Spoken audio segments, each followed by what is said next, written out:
नमस्कार दोस्तों, मैं करदम रावल आप सभी का हार्दिक स्वागत करता हूं यूपीएससी आईएएस एग्जाम में। और आज इस छोटे से वीडियो के अंदर हम देखेंगे अगस्त 2018 के अंदर आया एक ऐसा रिपोर्ट जिससे आ सकता है किसी भी तरीके का एग्जाम्स के अंदर क्वेश्चन। तो ये है national bank for agriculture and rural development, जिसको हम नाबार्ड के नाम से जानते हैं। इन्होंने all India rural financial inclusion survey 2016-17 प्रस्तुत किया है। तो पहले all India rural financial inclusion survey क्या है इसको देखते हैं। इसके अंदर जो है एग्रीकल्चर और यानी कि कृषि क्षेत्र और कृषि क्षेत्र से जुड़े हुए जैसे कि पशुपालन जैसी प्रवृत्तियों के अंदर रूरल एरिया के अंदर कितने लोग कार्यरत है और कितने लोग कार्यरत होने के बाद कितनी इनकी रेवेन्यू जनरेट होती है, इसके रिगार्डिंग एक रिपोर्ट प्रस्तुत किया है। जिसके अंदर इन्होंने कहा है कि just over 43% of their average income comes from cultivation of crops and rearing of animals according to our NABARD's report. यानी कि एग्रीकल्चर क्षेत्र कहे या रूरल क्षेत्र के अंदर जो भी लोग रहते हैं उनके अंदर एग्रीकल्चर और पशुपालन दोनों की मिला के जो इनकम है वो सिर्फ 43% से थोड़ा सा ज्यादा है। तो इसका मतलब है कि बाकी की जो 57% जो इनकम है ये नॉन एग्रीकल्चरल स्ट्रीम से आती है। दूसरी ओर हम ये कहते हैं कि भारत के अंदर जो पॉपुलेशन है वो काफी सारी पॉपुलेशन रूरल एरिया को बिलोंग करती है। तीसरी ओर हम ये कहते हैं कि भारत एक कृषि प्रधान देश है। चौथी ओर हम कहते हैं कि भारत की ज्यादातर एम्प्लॉयमेंट जो है ये कृषि क्षेत्र के साथ जुड़ी हुई है। तो यहाँ पर जो है टोटल रेवेन्यू जो ये लोग जनरेट करते हैं वो है 21.17 करोड़। तो 21.17 करोड़ रेवेन्यू में से भी 10.07 करोड़ रेवेन्यू ऐसा है जो आता है कृषि क्षेत्र से और आता है पशुपालन के क्षेत्र से। यानी कि जो बाकी का प्रतिशत बचता है वो आता है सेल्फ एम्प्लॉयमेंट से या फिर कोई ऐसी एक्टिविटी से जो कहीं ना कहीं एग्रीकल्चर से जुड़ी हुई नहीं है। 11.10% ऐसी इनकम है जो कहीं पर जुड़ी हुई नहीं है। तो पहले रूरल हाउस होल्ड की डेफिनेशन क्या बनती है? जिस घर के अंदर अगर एक भी इंसान एग्रीकल्चर की फील्ड के साथ जुड़ा हुआ है या फिर पशुपालन की काम या प्रवृत्ति के साथ जुड़ा हुआ है तो उसको बोलेंगे रूरल हाउस होल्ड या फिर कहेंगे एग्रीकल्चर हाउस होल्ड, जिसके अंदर इंक्लूड हो जाता है पशुपालन की प्रवृत्ति का भी इंक्लूजन हो जाता है। तो यहाँ पर जो है दूसरी क्राइटेरिया ये है कि ऐसे परिवार के ऐसे सदस्य की अगर सालाना आय यानी कि इनकम 5,000 या 5,000 से ज्यादा है तो वो लोग आ जाएंगे एग्रीकल्चरल रूरल हाउस होल्ड के अंदर। तो यहाँ पर जो है आप पिक्चर देख सकते हैं average monthly income of rural house hold, जिसके अंदर 6 अलग अलग सोर्सेस दिए गए हैं। Cultivation, live stock rearing, other enterprises, veg labour, government और प्राइवेट सर्विसेज और अदर सोर्सेस। और यहाँ पर 2 कैटेगरी और ऑल यानी कि टोटल दिया गया है। Agricultural house hold, non agricultural house hold और ऑल यानी कि total of both agriculture and non agriculture. तो यहाँ पर जो इनकम है वो नंबर्स जो है वो रुपीस के अंदर है, लाख या करोड़ के अंदर नहीं है। तो टोटल बनता है 8,059 फॉर ऑल। और अगर एग्रीकल्चरल हाउस होल्ड का देखे तो 8,931। और यहाँ पर जो है तीसरा देखे तो वो है नॉन एग्रीकल्चरल हाउस होल्ड का 7,269। पहले तो जो है हम कनेक्ट करते हैं इस पूरे मसले को जो दिल्ली के अंदर रैली हुई थी एग्रीकल्चरल वर्कर्स और farm labours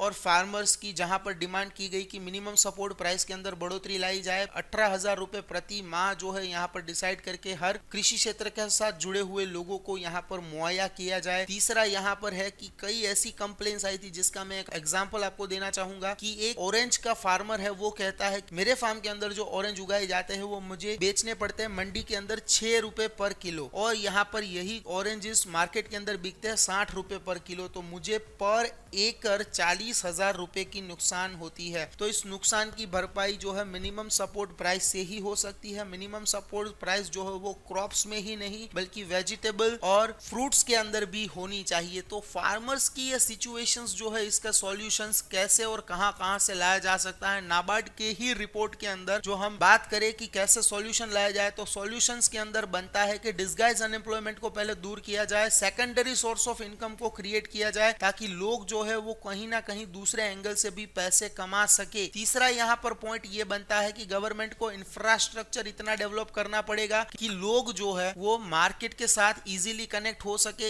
easy movability of even resources, crops और ह्यूमन बींग्स जो है वो पॉसिबल हो, हर वेदर के अंदर अनुरूप हो। ऐसे कुछ रोड्स बनाने की जरूरत है। आवश्यकताएं कई सारी है जिसके ऊपर सरकार को अलग अलग एंगल से काम करना है। और यहाँ पर सिर्फ बातों से काम नहीं चलेगा, क्योंकि भारत के किसान को अगर ऊपर लाना है, उनको डेवलप करना है और भारत की इन पॉपुलेशन को आगे लेके आना है जो रूरल एरिया के अंदर रही है, क्योंकि रूरल एरिया का डिफॉल्ट जो प्रोफेशन है वो सिर्फ और सिर्फ एग्रीकल्चर है। और भारत की जीडीपी के अंदर अगर करंट प्राइसेस के मुकाबले इनका कंट्रीब्यूशन देखें तो 17% इनका कंट्रीब्यूशन है। तो इनको अपलिफ्ट करना बेहद जरूरी है। और यहाँ पर output is equal to investment का रेशियो जो है उसको ऊपर करने की, यानी कि ऊपर करने की जरूरत है। एम्प्लॉयमेंट जो डिस्गाइज है, सीजनल अनएम्प्लॉयमेंट है, इन सभी चीजों को कम करने के लिए कुछ ऐसे सोर्सेस, कुछ ऐसे इंडस्ट्रियलाइजेशन और मैन्युफैक्चरिंग यूनिट्स की जरूरत है, जिससे कि देश को आगे जल्दी से बढ़ाया जा सके। और जो फार्मर इन्वेस्ट करता है, चाहे वो कैपिटल हो या वर्किंग कैपिटल हो, यानी कि लैंड हो या फिर उसके अंदर यूज होने वाले फर्टिलाइजर्स, पेस्टिसाइड्स, क्रॉप बोइंग, बियारण करने के लिए जो खर्चे हैं, वो सारे खर्चे जो है उसके सामने उसका आउटपुट ज्यादा होना चाहिए, इंक्लूडिंग हिज लेबर। जो उनका लेबर, जो श्रम उनका यूटिलाइज हुआ है, इन सभी चीजों का टोटल जो होता है वो उनकी इनकम से ज्यादा होना चाहिए। अगर ये सारी चीजें सीखनी, समझनी और आगे बढ़नी है, तो अगर किसी देश का बैकग्राउंड लेना है तो लेना होगा हमें चाइना से। जो रूरल एरिया की डेफिनेशन है, इन्होंने इनको भी सुधारा और यहाँ पर इंडस्ट्रियलाइजेशन कुछ इस तरीके से किया जहां पर मैन्युफैक्चरिंग यूनिट्स लगाए, जो फूड प्रोड्यूस होता है फार्म के अंदर उसको प्रोसेस करके बेचा जाता है। तो ऑब्वियसली यहाँ पर लोगों को प्रोत्साहन मिला, एम्प्लॉयमेंट मिली। इवन जो वो फैमिली के मेंबर्स है जो एग्रीकल्चर में ना जाए तो घर पे क्या करेंगे, उनके लिए भी अपॉर्चुनिटीज और सोर्सेस जो है वो सरकार ने क्रिएट किए हैं। ये चाइना के अंदर हुआ है, तो अगर चाइना कर सकता है तो इंडिया क्यों नहीं कर सकता। बीपीओ जैसी एक्टिविटीज भी पॉसिबल है, बिजनेस प्रोसेस आउटसोर्सिंग जैसे कि पैकिंग वगैरह, असेंबलिंग वगैरह, कई सारी एक्टिविटीज के लिए जो है रूरल इंडिविजुअल्स को यहाँ आगे बढ़ाया जा सकता है। तो एग्जांपल्स अगर हम देखें तो तमिलनाडु और गुजरात के अंदर बहुत ही अच्छे रिजल्ट्स देखने को मिले हैं। इवन पंजाब और हरियाणा के अंदर भी अच्छे रिजल्ट्स देखने को मिले हैं आसपास के मैन्युफैक्चरिंग यूनिट्स और इंडस्ट्रियलाइजेशन के ऊपर। और यहाँ पर ब्रॉडबैंड कनेक्टिविटी भी बहुत ही अहम रोल निभाती है। और इसके अलावा जो इन्वेस्टमेंट है वो एजुकेशन के ऊपर भी होना चाहिए, क्योंकि अगर पेरेंट्स काम करेंगे तो पेरेंट्स का कहना यह है कि हम जो है कमाते हैं तो हमारे बच्चों के उज्जवल भविष्य के लिए, और इससे जो है रिजल्ट्स निकल के आएगा वो फार्मिंग सेक्टर का ग्रोथ और इनके बेनिफिट्स के साथ जुड़ा होगा। स्पेशलाइजेशन लोगों के अंदर अचीव होगी, प्रोडक्शन इंक्रीज होगा और डिवीजन ऑफ लेबर जो बेहद जरूरी है डिस्गाइज अनएम्प्लॉयमेंट और सीजनल अनएम्प्लॉयमेंट को दूर करने के लिए, सारी चीजें इससे मुकम्मल हासिल हो सकती है। इस वीडियो के अंदर इतना ही। और अगर आपको वीडियो कंटेंट और एक्सप्लेनेशन पसंद आई हो तो वीडियो को लाइक और शेयर जरूर से करिएगा, कमेंट के अंदर अपने सुझाव जरूर से दीजिएगा। और अगर आप चैनल पर नए हैं तो चैनल को सब्सक्राइब करके बेल आइकन पर क्लिक करना बिल्कुल से मत भूलिए। थैंक यू दोस्तों, जय हिंद, भारत माता की जय, वंदे मातरम।